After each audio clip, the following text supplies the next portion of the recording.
எரிமலை ராமச்சந்திரன் சார், இப்போ வந்து நீங்கள் எப்படி ஃபீல் பண்ணுறீங்க? காங்கிரஸ் வந்து இப்போ தேர்தல் முடிந்த ஒரு 3வது நாளே நேரடியாக தமிழக வெற்றி கழகத்துக்கு ஆட்சி அமைக்க ஆதரவு கொடுத்துருக்கிறாரு. அதை வந்து ஓரளவு நியாயப்படுத்தி இதயத்துல்லா சார் சொல்கிறாரு. நீங்கள் எப்படி ஃபீல் பண்ணுறீங்க?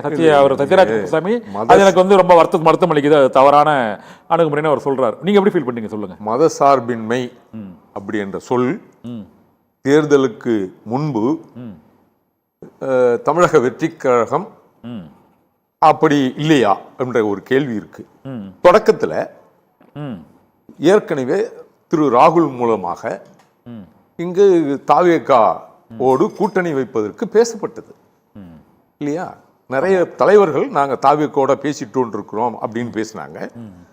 திருச்சி வேலுசாமி போன்றவர்கள் எல்லாம் ஆட்சியில் பங்கு அதிகாரத்தில் பங்கு அப்படின்ற மாதிரி எல்லாம் பேசி ஒரு நேரத்தில் அப்போ தேர்தல் நேரத்தில் ஆதரவு கொடுத்திருந்தால் அது முழுமையான மத சார்பின்மையான ஆதரவு.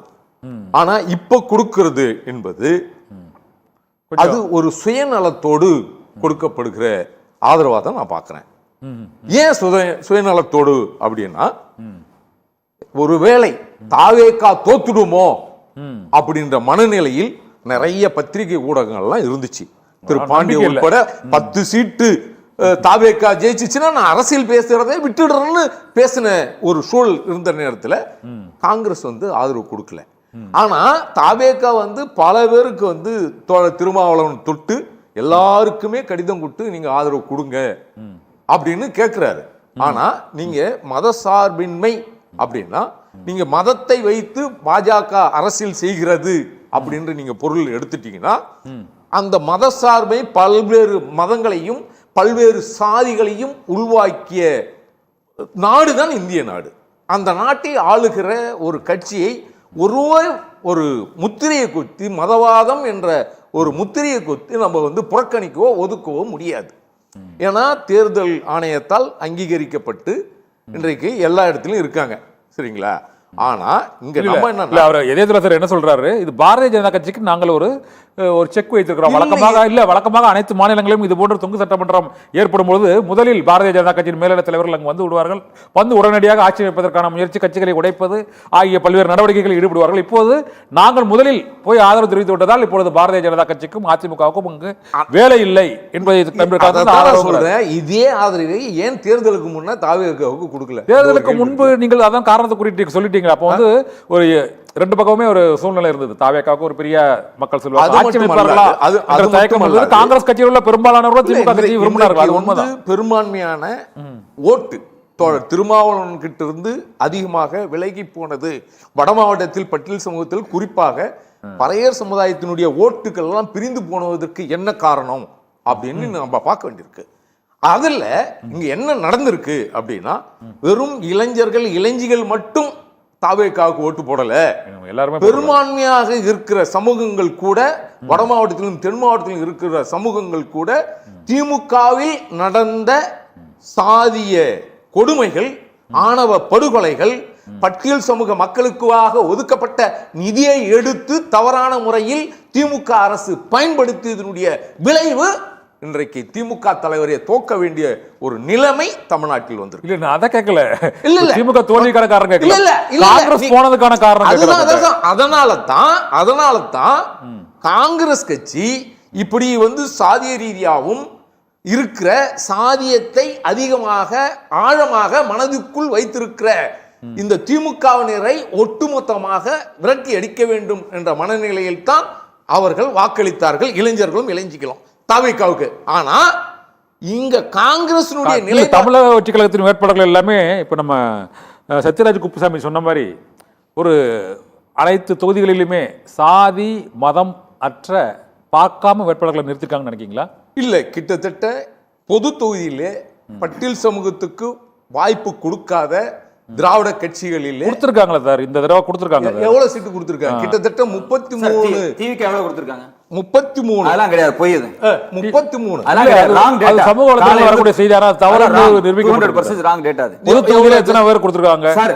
பட்டியலே இருக்கு. அவங்க ஜெயிச்சதுல 23 பேர்த்துல யார் யாரு எந்த எல்லாமே அவங்க நம்ம விவாதம் அதுக்குள்ள போகணும். இல்ல அதுக்குள்ள போகணும். ஆனா அது போல ஒரு கட்டமைக்கப்படுது. ஸ்ரீரங்கத்துல ஒரு திமுக அதிமுக மாதிரி தான் தாவேகாவும் ஜாதி சமூகம் பார்த்து தான் வேட்பாளர் நிப்பாட்டுறாங்க. மாற்று கருத்து இல்ல. தனி தொகுதியை தவிர்த்து பொது தொகுதியில் இந்த தடவை பொது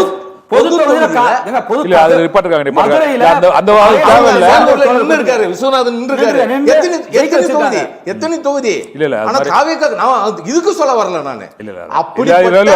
ஒரே மாதிரி செயல்பட்டாங்க.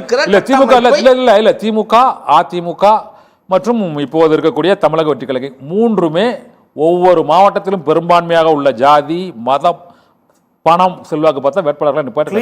அதுல ஒண்ணு மாற்று கருத்து ஒண்ணு இல்ல. நீங்க காங்கிரஸ் ஆதரவு இப்போதைக்கு கொடுத்தது சரியா? அது யாருக்கு பலன் அளிக்காத சொல்லுங்க சார். நேரா இல்ல நீங்க நேரா காங்கிரசுக்கு பலவீனம் தானே தவிர அது பலன் கிடையாது. அதான் கேட்டேன். என்ன பலகீனம் சார்?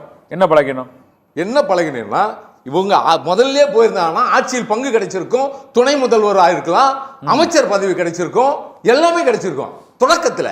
ஆனா இன்னைக்கு வந்து குறைவு கிடைக்க போகுது. இப்ப அமைச்சர் பதவி கொடுக்குறாங்க. என்ன துணை முதல்வர் கொடுப்பாங்களா? அமைச்சரவை கொடுக்குறாங்க. இல்ல அமைச்சர் துணை முதல்வர் கொடுப்பாங்களா? வாய்ப்பு அடுத்தவங்களுக்கும் முன்னும் இருக்கு.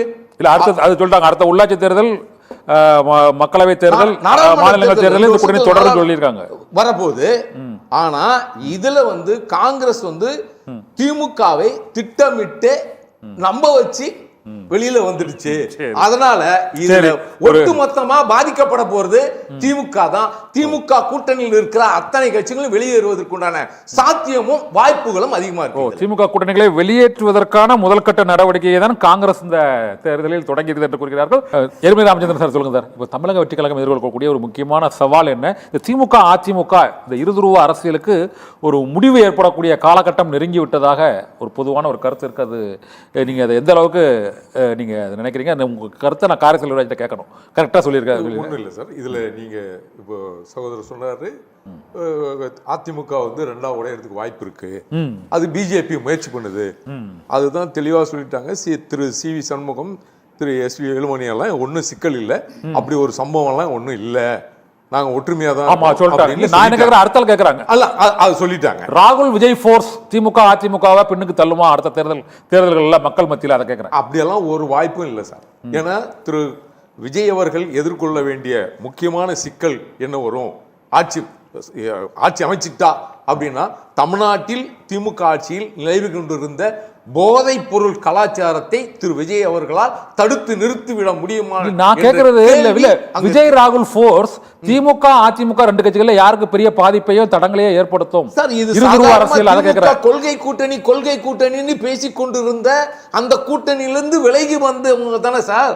அப்ப பாதிப்பு திமுக தானே இருக்கும். அதிமுகவுக்கு என்ன இருக்கும்? அவங்க எங்க அதிமுக இருந்து அங்க போலியே, திமுக இருந்து தானே அங்க போயிருக்காங்க. அப்ப பாதிப்பு திமுக தானே இருக்கும். அப்ப அடுத்தால டிவிகே வெர்சஸ் ஏடிஎம்கே அப்படிதான் விஜய் பேசுவாங்க. அப்படிதான் பேசுவாங்க. ஏன்னா இதுல இருந்து இன்னும் கொஞ்ச நாள் போனா ஓகே அப்படிதான் இருக்கும். அப்படிதான் திமுக தான் பெரிய பாதிப்பு.